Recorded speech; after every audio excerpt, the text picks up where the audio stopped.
Hello everybody, my self doctor Kuldeep Kaur. और आप जानते हैं कि मैं आपको यूनाइटेड नेशन की सीरीज़ पढ़ा रही हूँ। उसी सीरीज़ में मैं 3 टॉपिक डिस्कस करूँगी: यूनेस्को, यूनिवर्सल पोस्टल यूनियन और वर्ल्ड बैंक। अगर अभी तक आपने मेरे चैनल को लाइक शेयर सब्सक्राइब नहीं किया है तो please like share subscribe my channel और वीडियो के अंत तक आप बने रहें ताकि आपको पूरी की पूरी नॉलेज मिल सके। बहुत सारी बातें जो स्लाइड्स में नहीं लिखी गई हैं वो भी मैं आपको समझाऊंगी, तो वीडियो को अंत तक ज़रूर देखिए। तो चलिए आज का टॉपिक शुरू करते हैं। यूनाइटेड नेशन पे का टॉपिक जो उससे जुड़ी हुई संस्थाएं हैं। पहला जो संस्था जो जिक्र करने जा रही हूँ, यूनेस्को। तो यूनेस्को का जो पूरा नाम है United Nation Educational, Scientific and Cultural Organization. और ये संगठन कब इस्टेब्लिश हुआ ये आप याद रखेंगे एग्जामिनेशन पॉइंट ऑफ व्यू से। 4 नवंबर 1946, पेरिस, फ्रांस। और इसका रोल जो था, to create a sense of closeness among nation by active contributing in the field of education, science and culture for world peace. विश्व भर में शांति के लिए शिक्षा, विज्ञान तथा संस्कृति के क्षेत्र में सक्रिय योगदान कर राष्ट्रों के मध्य निकटता की भावना का निर्माण करना। तो पूरे वर्ल्ड में ये एजुकेशन, साइंस और कल्चर को आगे बढ़ाता है, उसमें कंट्रीब्यूट करता है और सभी नेशन को आपस में क्लोज लाने का काम कर रहा है। तो ये सभी नेशन को आपस में क्लोज ले लाने का जो काम कर रहा है वो एक बहुत इम्पॉर्टेंट वर्क है प्रेजेंट टाइम के लिए भी। तो चलिए आगे और बताएं। This organization was established on 4 November 1946 in London according to the legislation presented by the Conference of November 1945. It was merged with the United Nations on 14 December 1946. Initially it had about 20 members, but the headquarters of UNESCO is located in Paris and has more than 50 regional offices in the world. देखिए, जैसा कि मैंने आपको बताया कि संगठन की स्थापना 4 नवंबर 1946 को लंदन में हुए नवंबर 1945 के सम्मेलन के द्वारा हुई और इसे 14 दिसंबर 1946 को यूनाइटेड नेशन के साथ जोड़ दिया गया। शुरुआत में इसके 20 मेंबर थे, लेकिन आज ये सर्वाधिक लोकप्रिय संस्था है और इसका जो हेड क्वार्टर है वो पेरिस में है और 50 से अधिक रीजनल ऑफिस पूरे इसके विश्व भर में फैले हुए हैं। और प्रेजेंट टाइम में इसके मेंबर्स की संख्या 193 हो गई और 11 एफिलेटेड मेंबर हैं अप्रैल 2020 तक। और जो बॉडी है जो गवर्न हो रही है, general conference and executive board के द्वारा ये गवर्न होती है।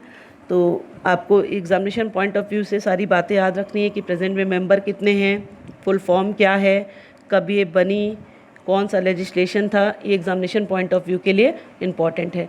तो अब जो मेंबर्स नहीं थे, तो कौन कौन से मेंबर नहीं थे यूनेस्को के? तो 3 of the member countries of the UNESCO are not member of the United Nation. तो 3 ऐसी कंट्रीज़ थी जो क्या थी, यूनेस्को की तो मेंबर थी लेकिन यूनाइटेड नेशन की नहीं थी। The Cook, Iceland, Niue and Palestine. और 3 मेंबर जो यूनाइटेड नेशन के नहीं थे, यूनाइटेड नेशन के मेंबर हैं तो Israel, Liechtenstein, the United States of America. तो अब कह सकते हैं कि जो यूएनओ का मेंबर नहीं है वो भी यूनेस्को का मेंबर बन सकता है और जो यूनेस्को का मेंबर है वो यूनाइटेड नेशन का कोई ज़रूरी मेंबर हो, ज़रूरी नहीं है। तो it has the proof to be the most popular. The United States withdraw from UNESCO in 1984 in the protest of alleged mismanagement and excessive internal policies. At the time of its separation, the US used to share 25% of its budget. The US participate in the 32 session of UNESCO in September-October 2003 in Pune. तो आपको बता दें कि संयुक्त राज्य America 1984 में UNESCO के कथित कुप्रबंध, मिसमैनेजमेंट के लिए और जो इसकी इंटरनल पॉलिसी थी उसके विरोध में से अलग हो गया था। और इससे अलग होने के समय अमेरिका इसके बजट का लगभग 25% हिस्सा जो था वो देता था। अमेरिका ने सितंबर-अक्टूबर 2003 में पुनः यूनेस्को के 32वें अधिवेशन में भाग लेकर अपने आप को एक्टिव साबित किया और भारत के हमारे डॉक्टर PN कृपाल पूर्व में यूनेस्को के कार्यकारिणी मंडल के अध्यक्ष रह चुके हैं। तो आपको याद रखना है कि बीच में क्या किया था, यूनाइटेड नेशन ने इसको छोड़ दिया था इस संस्था को और बाद में फिर ज्वाइन किया है 2003 और 2002 के बीच में। तो आप याद रखेंगे कि 32 कॉन्फ्रेंस था और बाद में ये एक्टिव हुआ। इसके बाद मैं आपको बताऊंगी कि यूनेस्को के प्रपोज़ल में क्या लिखा था मेन चीज़। तो आप ध्यान रखेंगे कि जो वॉर होता है वो हमेशा ह्यूमन बीइंग के माइंड से शुरू होता है और उसके माइंड में शांति की, सुरक्षा की भी व्यवस्था होती है। तो दोनों चीज़ें हमारे दिमाग में एक साथ आती हैं कि हम वॉर के बारे में भी सोचते हैं और पीस के बारे में भी सोचते हैं। तो यूनेस्को का जो उद्देश्य है वो शांति के लिए, सुरक्षा के लिए अपना कंट्रीब्यूशन करना है, जिसके लिए वो क्या करती है, एजुकेशन, साइंस, कल्चर के द्वारा क्या करती है, सभी नेशंस को आपस में क्लोज लाती है और एक फीलिंग पैदा करती है कि वो नेशंस आपस में क्लोज हों। तो ये संस्था कह सकते हैं कि विभिन्न समुदायों में परस्पर ज्ञान एवं सद्भावना उत्पन्न करने में भी सहायक होती है। तो आप याद रखेंगे इस चीज़ को।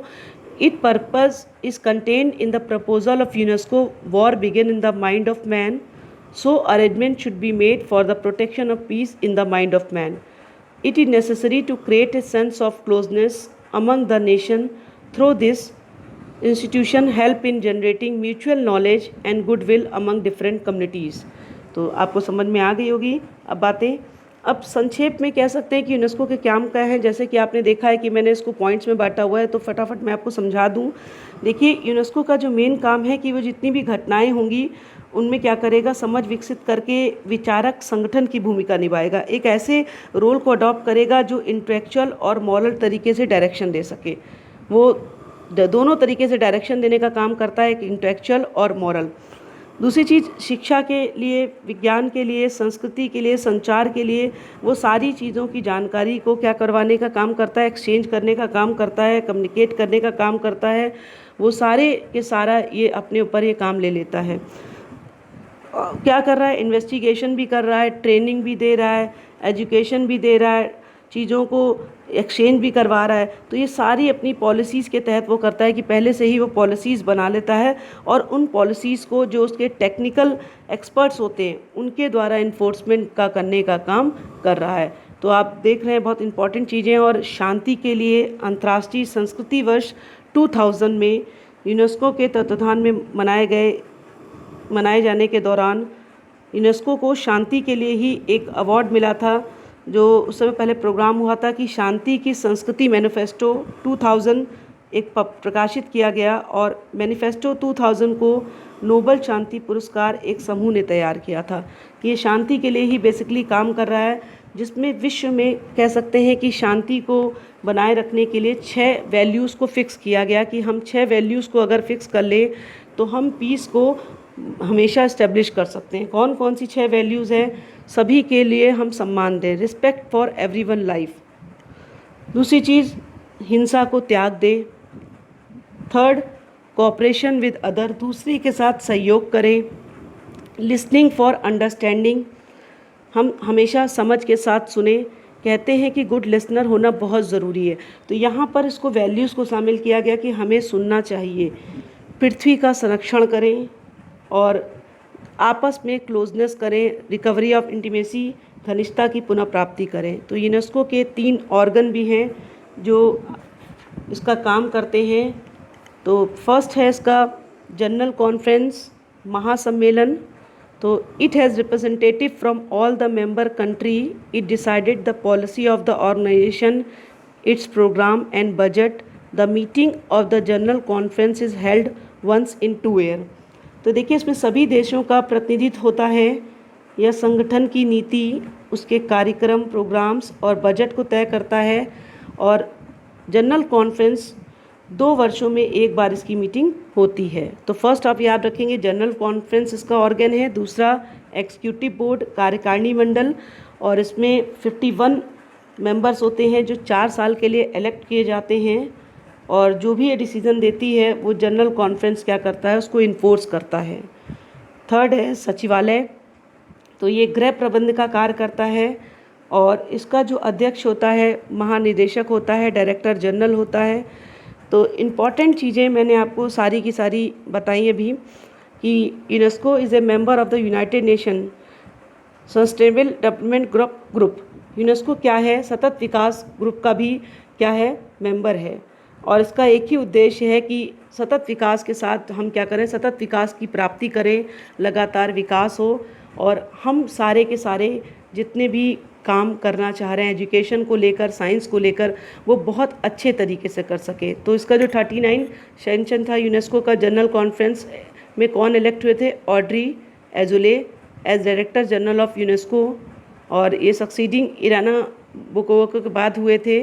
She took office on 15 November for a 4-year term. इन्होंने 15 नवंबर को इन्होंने क्या किया था, 4 साल के लिए ये इलेक्ट हुई हैं। तो आप यहाँ नाम रखेंगे।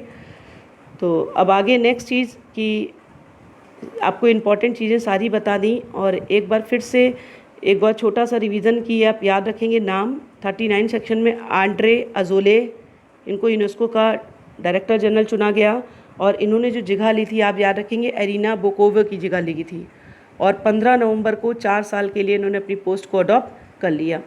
तो दूसरी ऑर्गेनाइजेशन है यूनेस्को की most important, universal post union, सार्वभौम डाक संघ, UPU शॉर्ट में आप कहेंगे। और ये इस्टेब्लिश कब हुई?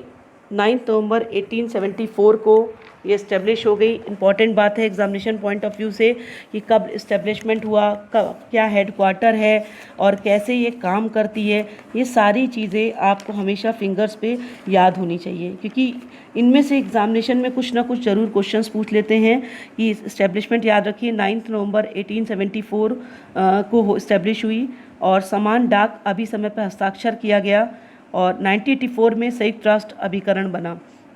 हेडक्वार्टर कहाँ है इसका? बर्न, स्विट्जरलैंड में। और to make international cooperation in the field of postal service around the world with the aim of increasing communication between peoples. तो लोगों के बीच में संचार बढ़ाने के उद्देश्य से विश्व भर में डाक सेवाओं के क्षेत्र में अंतर्राष्ट्रीय सहयोग करती है। तो पोस्टल काम में ये क्या कर रही है? पूरे वर्ल्ड में कोऑपरेशन दे रही है, सहयोग कर रही है, जो एक इम्पॉर्टेंट चीज़ है कि पूरे वर्ल्ड में हम क्या कर रहे हैं? पोस्ट यूनियन का काम कर रहे हैं। तो ये एक इम्पॉर्टेंट आप चीज़ें याद रखेंगे। तो इसकी हिस्ट्री भी देख लें। The history of the origin of the universal postal union is about 120 year old. तो अब ये लगभग इसका इतिहास जो है वो 120 वर्ष पुराना है। तो मैंने पहले ही बताया कि 9 अक्टूबर 1874 को ये क्या हुआ था? 22 देशों के प्रतिनिधियों ने बर्न में समान डाक अभिसमझ पर हस्ताक्षर कर समान यूनियन का निर्माण किया। और जो ये पोस्टल यूनियन थी, बाद में आप देखेंगे कि सार्वभौम UPU कहाँ से गवर्न हुई। तो पहले मैंने आपको इसका बेस आप याद रख लेंगे कि 9 अक्टूबर 1874 को 22 देशों के रिप्रेजेंटेटिव ने बर्न में समान डाक अभिसमझ पर हस्ताक्षर कर इसका निर्माण किया था, जो सन 1878 में सार्वदेशिक डाक संघ हो गया। और सार्वभौमिक डाक संघ UPU का संविधान कहाँ बना? वियना, ऑस्ट्रेलिया में। और पोस्टल कांग्रेस द्वारा 1964 में ये एक्सेप्ट हो गया, और इसे 1966 में इन्फोर्स किया गया। तो देख लेंगे कि जो ये है PU postal union was approved by the postal congress in Vienna, Australia in 1964 and it was implemented in 1966. This organization is based on the principle that all member states are in a single postal region for mutual exchange of mail. The present Universal Postal Union and the new Public Postal Union are the same, which is 1948 by a resolution of the General Assembly specific recognized as an agency. It is a main purpose to create a postal region of countries for the exchange of letter to improve postal service and to encourage cooperation in this field. In short, the main function of the Universal Postal Union. तो देखिए बताया ऐसे कि मैंने यह संगठन इस सिद्धांत पर आधारित है कि जो पोस्ट हैं उसके हम क्या करेंगे? एक्सचेंज करेंगे, और सभी सदस्य राज्य एक ही डाक प्रदेश हैं। जितने भी प्रदेश हैं सब एक ही हैं। और वर्तमान में जो सार्वभौम डाक संघ एक नवीन स्वादेशिक डाक संघ ही है, जिसे सन 1948 में महासभा ने एक प्रस्ताव के द्वारा स्पेशल एजेंसी के रूप में स्वीकार कर लिया। आपको याद रखना है कि 1948 में महासभा ने इसे स्पेशल एजेंसी के रूप में एक्सेप्ट किया, और इसका प्रयोजन था कि जो लेटर का एक्सचेंज हो, हर देश को एक डाक प्रदेश बनाया जाए, डाक सेवाओं में सुधार किया जाए, और इस क्षेत्र में इस सहयोग को प्रोत्साहन दिया जाए। तो यूनिवर्सल पोस्टल यूनियन का काम ही यही है। तो इसके प्रमुख काम कौन कौन से हैं वो भी आपको नंबरिंग में बता दें कि क्या कह सकते हैं। देखिए यूपीयू करता क्या है, यूनिवर्सल पोस्टल यूनियन क्या कर रहा है कि लोगों के बीच में संचार संपर्क बढ़ाने तथा विकसित करने के लिए प्रतिबद्ध है। इसका एक ही ऑब्जेक्ट है कि लोगों के बीच में कम्युनिकेशन को बढ़ाएं और इसका लक्ष्य है कि हर नागरिक को आसानी से सस्ती दरों पर भरोसेमंद डाक सेवाएं मिल सकें। और ये गैर राजनीतिक संगठन है और राष्ट्रीय डाक सेवाओं के कार्य क्षेत्र में आने वाले मामलों में हस्तक्षेप नहीं करता है। यूपीयू के अनेक कार्यों में अंतर्राष्ट्रीय डाक का मुक्त वितरण कंज्यूमर्स के लिए ये क्या करता है, पोस्टल सर्विस में बहुत क्वालिटी में इसने सुधार किया है और सदस्य राज्यों की जो नीड्स होती है उनको टेक्निकल सहायता भी उपलब्ध कराता है। तो इम्पॉर्टेंट काम कर रहा है कि वो हेल्प भी कर रहा है और अपने भी काम कर रहा है। तो सभी राज्य जो इस संघ के सदस्य हैं और अंतर्राष्ट्रीय डाक के मामले में इसके द्वारा निर्धारित नियमों का पालन करते हैं। तो ध्यान रखना है कि इसका जो कार्यालय है बर्न में है और प्रेजेंट टाइम में 189 कंट्री शुरुआत में थी, बाद में जो 189 कंट्री हैं और सदस्यों की संख्या मैं बार बार कहती हूँ घट बढ़ सकती है। और प्रतिवर्ष आपको एक इम्पॉर्टेंट चीज़ याद रखनी है कि 9 अक्टूबर को विश्व डाक दिवस के रूप में मनाया जाता है। तो आप ध्यान रखेंगे कि डाक दिवस के रूप में कब ये मनाया जा रहा है। पोस्टल यूपीयू कम डाक यूनियन बना रहा है।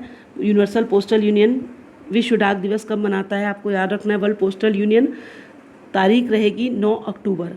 तो 9 अक्टूबर क्यों है, क्योंकि इसी दिन इसकी शुरुआत हुई थी। 9 अक्टूबर को मैंने बताया था 1874 को। तो 9 अक्टूबर को ही वर्ल्ड पोस्टल यूनियन मनाया जाता है। वर्ल्ड पोस्ट डे कब मना रहे हैं, 9 अक्टूबर, क्योंकि इसी दिन से इसकी शुरुआत हुई थी, आप याद रखेंगे। अब इसके 3 ऑर्गन हैं, तो यूनिवर्सल पोस्टल कांग्रेस और काउंसिल ऑफ एडमिनिस्ट्रेशन और the postal affair council of postal studies. तो ये क्या काम कर रहे हैं ये भी आप ध्यान रखें कि नंबर 1 पे यूनिवर्सल पोस्टल कांग्रेस काम क्या करती है। देखिए ये यूपीयू की सर्वोच्च कह सकते हैं एडमिनिस्ट्रेटिव संस्था है और सभी सदस्य देशों के रिप्रेजेंटेटिव होते हैं। 5 वर्ष में एक बार मीटिंग होती है। यूपीयू की गतिविधियों का एक जनरल प्रोग्राम 5 सालों का बजट ये तय करती है। और जो 21वीं डॉग कांग्रेस 1994 में सियोल में और 22वीं डॉग कांग्रेस 1999 में पेचिंग में आयोजित की गई थी, जिसमें इंपॉर्टेंट डिसीजन लिए गए थे, इसीलिए इनका जिक्र किया मैंने। काउंसिल ऑफ एडमिनिस्ट्रेशन, इसमें कांग्रेस द्वारा चुने गए 41 सदस्य रहते हैं और ये ध्यान रखा जाता है कि सभी भौगोलिक क्षेत्रों का इसमें समान रिप्रेजेंटेशन हो सके और इसकी साल में एक बार बैठक होती है। तो आपको जितनी भी इम्पॉर्टेंट चीज़ें हैं वो याद रखनी है एग्जामिनेशन पॉइंट ऑफ व्यू से। डाक अधिनियम की डाक कार्य परिषद 3rd, इसमें 40 सदस्य होते हैं और डाक सेवा से जुड़े व्यापारिक संचालन संबंधी तकनीक और आर्थिक मुद्दों की जिम्मेदारी इनको सौंपी जाती है। तो प्रेजेंट टाइम में अब जो मैंने आपको मेंबर्स बताए थे वो प्रेजेंट टाइम में अगर देखा जाए 2021 में कितने मेंबर्स हैं, तो मैं आपको बता दूं कि प्रेजेंट टाइम में 189 जो पास्ट में थे वो उससे बढ़ के इंक्रीज़ होकर प्रेजेंट टाइम में अगर आपसे पूछे कोई कि कितने मेंबर्स हैं 2021 में, तो आप बोल देंगे 192 मेंबर्स हैं।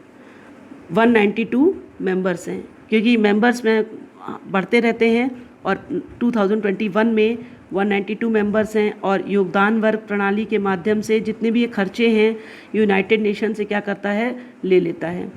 27 यूनिवर्सल पोस्टल कांग्रेस अब 9 से 27 अगस्त 2021 तक कोटे डी आइवर के अबिदजान में आयोजित की जाएगी। तो ये एग्जामिनेशन पॉइंट ऑफ व्यू से प्रेजेंट टाइम की सिचुएशन आपको याद रखनी है कि यूनिवर्सल पोस्टल यूनियन के 192 मेंबर्स हैं और इसकी जो अभी नेक्स्ट यूनिवर्सल पोस्टल कांग्रेस कब आयोजित की जाएगी, 9 अगस्त 27 से अगस्त तक होगी। 9 अगस्त से शुरू होगी और 27 अगस्त तक चलेगी।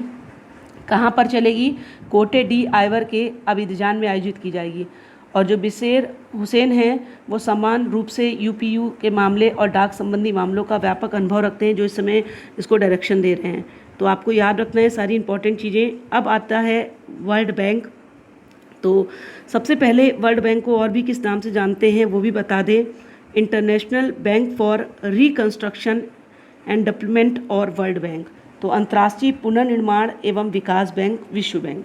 मोस्ट इम्पॉर्टेंट मनी की जहाँ बात होती है कहते हैं बिना धन के कुछ नहीं हो सकता। तो वर्ल्ड बैंक क्या कर रहा है, वही रोल अदा कर रहा है कि अगर वर्ल्ड बैंक नहीं होता तो सारी जो ऑर्गेनाइजेशन है वो कैसे काम करते, ये संभव नहीं था। तो इसीलिए वर्ल्ड बैंक के बारे में बहुत इंपॉर्टेंट चीज़ें हैं।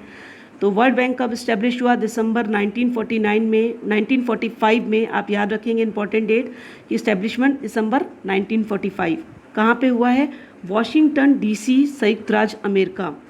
इसका काम क्या था, उत्पादन एवं विकास प्रयोजनों के लिए अंतर्राष्ट्रीय स्तर पर पूंजी के विनिमय को प्रोत्साहन, promoting the exchange of capital internationally for protection and development purpose. तो देखिए क्या कर रहा है कि इंटरनेशनल लेवल पर पूंजी को, कैपिटल को इंक्रीज करने का काम कर रहा है। बहुत इंपॉर्टेंट काम है। आइए अब इसके बारे में आगे बताते हैं।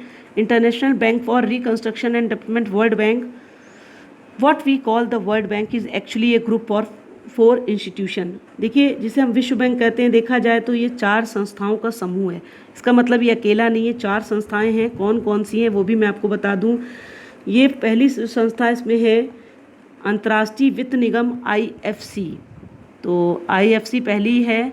दूसरी IFC कब इस्टेब्लिश की गई ये भी आप ध्यान रखेंगे कि 1960 में है। और उससे पहले कौन सी थी, IBRD 1945 में।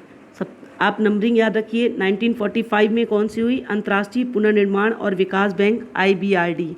International bank for reconstruction and development 1945 सबसे पहले आया। उसके बाद इंटरनेशनल फाइनेंस कॉरपोरेशन, अंतर्राष्ट्रीय वित्त निगम 1960 में, IFC बोलेंगे। और अंतर्राष्ट्रीय विकास संघ, IDA। और मल्टी लेवल निवेश गारंटी एजेंसी, MIGA। ये चारों संस्थाएं मिलकर काम कर रही हैं। अब इन संस्थाओं में अंतर्राष्ट्रीय पुनर्निर्माण और विकास बैंक, जिसे आप कह रहे हैं IBRD, गरीब देशों को ऊर्जा, तेल, गैस, उद्योग, खनिज, परिवहन, ट्रांसपोर्ट, शहरी विकास, वाटर, जल, स्वास्थ्य प्रबंध और फाइनेंशियल क्षेत्रों में ऋण उपलब्ध कराती है। आपको ध्यान रखना है जो IBRD का मोस्ट इम्पॉर्टेंट काम है कि जितने भी पुअर कंट्रीज़ हैं उनको ऊर्जा मिल सके, तेल मिल सके, गैस मिल सके, पानी मिल सके, हेल्थ संबंधी चीज़ें मिल सके, फाइनेंस क्षेत्र में मिल सके, माइंस की उपलब्धि हो सके, इंडस्ट्री के लिए, इन सब के लिए वो क्या करती है, लोन देती है। और IFC का जो प्रमुख काम है वो विकासशील राज्यों में निजी उद्योग को वित्तीय सहायता देना है। तो IFC जो काम कर रही है वो जो निजी उद्योगों को फाइनेंशियल क्या कह सकते हैं, कॉपरेशन करती है। और अंतर्राष्ट्रीय विकास संघ, IDA का जो उद्देश्य है अविकसित राज्यों के आर्थिक विकास के लिए न्यूनतम ब्याज पर दीर्घकालीन ऋण देना है। तो IDA का काम बिल्कुल अलग है। वो क्या करती है, मिनिमम इंटरेस्ट पर लोन देती है ऐसी कंट्रीज़ को जिनका अभी विकास नहीं हुआ है। और मल्टी लेवल निवेश गारंटी एजेंसी का जो ऑब्जेक्ट है वो विकासशील राज्यों में विदेशी निजी निवेश को बढ़ावा देना और उसके लिए बीमा और गारंटी को प्रदान करना है। देखिए चारों संस्थाएं मिलकर काम करती हैं। तो कह सकते हैं कि इन जब चारों संस्थाओं के साथ साथ एक और चीज़ भी काम हो रही है, विनियोग विवाद समाधान का अंतर्राष्ट्रीय केंद्र, ICSID। तो ये भी एक काम कर रहे हैं, प्रिपरेशन डिस्प्यूट रेजोल्यूशन। ICSID विश्व बैंक से जुड़ी हुई एक संस्था है जो विदेशी निवेशकों और जो उनकी कंट्रीज़ होती हैं, मेज़बान कंट्रीज़ होती हैं, उनके निवेश संबंधी विवादों को सुलह और पंच निर्णय से निपटाकर इंटरनेशनल इन्वेस्टमेंट को बढ़ावा देती है। तो अगर कोई डिस्प्यूट आता है, क्योंकि मनी ऐसी चीज़ है जिससे हर एक व्यक्ति दूसरे व्यक्ति का, हर एक कंट्री दूसरी कंट्री की कहीं ना कहीं एनिमी भी बन जाती है। तो अगर कोई डिस्प्यूट आएगा मनी को लेकर तो ICSID ये संस्था है, ये डिस्प्यूट को दूर करेगी, चाहे होस्ट कंट्री के बीच में हो, चाहे वो दूसरी कंट्री के बीच में हो। किसी भी कंट्री के बीच में अगर कोई डिस्प्यूट आ रहा है मनी को लेकर तो ये क्या करेगी, डिस्प्यूट को दूर कर देगी। तो 1944 में ब्रेटन वुड्स में 2 वित्तीय निकायों का उद्भव हुआ, 2 संस्थाएं और 1944 में आ गई ब्रेटन वुड्स में। उनको भी आप ध्यान रखेंगे, international bank for reconstruction and Development, World bank को नाम से जिसको जाना जा रहा है वो, और इंटरनेशनल मॉनेटरी फंड। तो अब इन दोनों वित्तीय निकायों की स्थापना दिसंबर 1945 में हुई और विश्व बैंक ने देखा जाए जून 1946 में 1946 से अपना काम करना शुरू कर दिया था। और विश्व बैंक का जो प्रधान उद्देश्य था कि उत्पादक प्रयोजनों के लिए पूंजी निवेश नियोजन को सुविधा देकर सदस्य देशों के प्रदेशों के पुनर्निर्माण और विकास में सहायता देना। तो जितनी भी कंट्रीज़ हैं वो क्या करती है, उनको कोऑपरेशन करती है, कैपिटल अवेलेबल कराती है और प्राइवेट इन्वेस्टमेंट को भी क्या करती है, ये बढ़ावा देती है। और अगर किसी मेंबर के पास कैपिटल नहीं है तो उन्हें लोन देती है। तो ये सदस्य राज्यों की फाइनेंशियल सुविधाओं के विकास के लिए क्या करती है, धन उधार देती है, ताकि जो राज्य हैं उनमें क्या हो, व्यापार उद्योग की प्रगति के लिए ऋण दिए जा सकें और वो क्या कर सके, कैपिटल से अपने काम को आगे बढ़ा सकें। तो 1 दिसंबर 2001 में विश्व एड्स दिवस को विश्व बैंक ने इथियोपिया के पूर्व चिकित्सा वैज्ञानिक डेब रोवक जोवित को प्रथम वैश्विक एड्स HIV सलाहकार के रूप में अपॉइंट किया था। जोवित की भूमिका का मुख्य कार्यक्षेत्र क्या था कि यूनाइटेड नेशन के जितने भी मेंबर हैं, ऑर्गेनाइजेशन हैं, जितनी कंपनीज़ हैं, विकास हैं, एजेंसीज़ हैं, वो नागरिक समूहों के बीच में आपस में क्या कर सकें, कम्युनिकेट कर सकें और उनको जो काम है उनको और तेज़ी से ला सकें। तो कहा गया कि the same country can be A member of the World bank which is a member of the international monetary fund, the membership of both the institution goes together. तो देखिए, वही देश विश्व बैंक का सदस्य हो सकता है जो अंतर्राष्ट्रीय मुद्रा कोष का सदस्य होता। इस प्रकार दोनों संस्थाओं की सदस्यता साथ साथ चलती थी। तो आप ध्यान रखेंगे कि दोनों संस्थाओं के मेंबर साथ साथ चल रहे थे। और अभी कुछ समय तक इसके मेंबर्स 189 थे, जो प्रेजेंट टाइम में और कह सकते हैं कि 189 मेंबर प्रेजेंट टाइम में इस समय हो गए हैं। शुरुआत में मेंबर्स कम थे लेकिन बाद में मेंबर्स बढ़ गए हैं और प्रेजेंट टाइम में इसकी मेंबर्स की संख्या आप ध्यान रखेंगे एग्जामिनेशन पॉइंट ऑफ व्यू से 2021 में 189 कंट्रीज़ इसके मेंबर हैं। तो 2021 में कितनी कंट्रीज़ मेंबर हैं, एग्जामिनेशन पॉइंट ऑफ व्यू के लिए इंपॉर्टेंट लाइन 189 मेंबर्स हैं। और ये जो मेंबरशिप है वो कह सकते हैं कि 31 दिसंबर 1945 के बाद सदस्यता ग्रहण करने वाले देश और थे। तो दो तरीके के मेंबर्स बने यहाँ पर।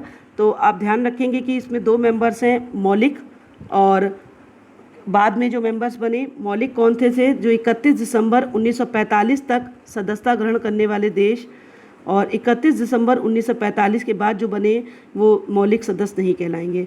तो भारत जो था विश्व बैंक के मौलिक 30 सदस्यों में से है और इसका मुख्यालय वॉशिंगटन अमेरिका में है। तो आप याद रखेंगे कि जो इंडिया था जब 30 ओरिजिनल मेंबर से तब से जुड़ा हुआ है और प्रेजेंट टाइम में तो 189 हो ही गए, लेकिन इंडिया शुरुआत से ही जुड़ा हुआ है। जब इसके ओरिजिनल मेंबर 30 थे तो भी इंडिया इसका मेंबर था वर्ल्ड बैंक का। अब विश्व बैंक का जो प्रबंध है वो कैसे होता है, तो बता सकते हैं कि 3 स्तरीय होता है। तो पहला कौन है, चेयरमैन और the president of the bank, और दूसरी चीज़ बोर्ड ऑफ गवर्नर और ए बोर्ड ऑफ एग्जीक्यूटिव डायरेक्टर। तो आप ध्यान रखेंगे कि 3 तरीके का से काम कर रहा है। लिखा भी है में the management of the World bank is 3 tyre, the first chairman, the second board of governor, the third board of executive director, the board of governor consisting a governor from each member country. तो एक chairman है, दूसरा governor है, तीसरा executive director है और board of governor में प्रत्येक सदस्य देश में एक गवर्नर होता है। जो अध्यक्ष है, चेयरपर्सन है, इसका appointment board of executive directors के द्वारा होता है, जिनकी संख्या लगभग 24 है, जिनमें 5 की नियुक्ति उन देशों द्वारा की जाती है जिनके बैंक में अधिकतम शेयर्स होते हैं। मतलब जिनके पास शेयर्स है, अपॉइंटमेंट का राइट उनको ही दिया जाएगा। तो अब the name of the 10 country in order of presenting percentage in the total approved capital of the World Bank are as follows. अब प्रेजेंट टाइम में क्या सिचुएशन है कि 10 कंट्रीज़ हैं जिनका कह सकते हैं कि परसेंटेज के हिसाब से ज़्यादा इनका योगदान है। तो आप ध्यान रखेंगे नाम, संयुक्त राज्य America, Japan, Great Britain, France, Germany, Saudi Arab, चीन, कनाडा, भारत और इटली। तो विश्व बैंक में की पूंजी में इनका 10 देशों का जो कह सकते हैं कि ज़्यादा इन्होंने कंट्रीब्यूट किया, इनके नाम मैंने आपको बता दिए। और विश्व बैंक क्या करता है, हर साल वर्ल्ड डेवलपमेंट रिपोर्ट का प्रकाशन करता है कि वो बता देता है कि उसने पूरे वर्ष भर में उसकी प्रोग्रेस रिपोर्ट क्या है, तो उसके लिए वो प्रकाशन कर देता है। तो उससे आप पता कर सकते हैं कि हाँ उसमें कितने क्या क्या चल रहा है, कितने उसने प्रोग्रेस किया है। तो सारी इसी चीज़ को लेकर क्या करता है, वो रिपोर्ट को पब्लिश कर देता है। तो आपको ध्यान रखना है कि विश्व बैंक संयुक्त राष्ट्र से जुड़ी हुई एक अहम संस्था है और ये कई संस्थाओं का समूह है, इसीलिए इसे वर्ल्ड बैंक ग्रुप भी कहा जाता है। वर्तमान में 189 देश सदस्य हैं और विश्व बैंक का सदस्य बनने के लिए किसी भी देश को पहले अंतर्राष्ट्रीय वित्त निगम का सदस्य बनना ज़रूरी है। इसका मतलब सबसे पहले इंटरनेशनल फाइनेंस कॉरपोरेशन का मेंबर बनेंगे, तब आप वर्ल्ड बैंक का मेंबर बन सकते हैं। आपको ये भी एक इंपॉर्टेंट लाइन याद रखनी है कि विश्व बैंक का आप डायरेक्ट मेंबर नहीं बन सकते हैं। सबसे पहले अंतर्राष्ट्रीय वित्त निगम इंटरनेशनल फाइनेंस कॉरपोरेशन का मेंबर बनना ज़रूरी है। तो एक इम्पॉर्टेंट संस्था जो मनी को काम करती है, मनी के लिए काम करती है, वर्ल्ड बैंक, जो सभी कंट्रीज़ को टाइम टू टाइम लोन देती है और विकास के कामों में क्या करती है और तेज़ी लाती है। तो आज का टॉपिक यहीं समाप्त होता है। अगर आपको मेरा टॉपिक पसंद आया हो, यूनाइटेड नेशन का ये सीरीज़ बहुत पसंद आई हो, तो please like share subscribe my channel, और आप वीडियोस को शेयर ज़रूर करिए ताकि बहुत सारे लोगों तक ज्ञान पहुंच सके। थैंक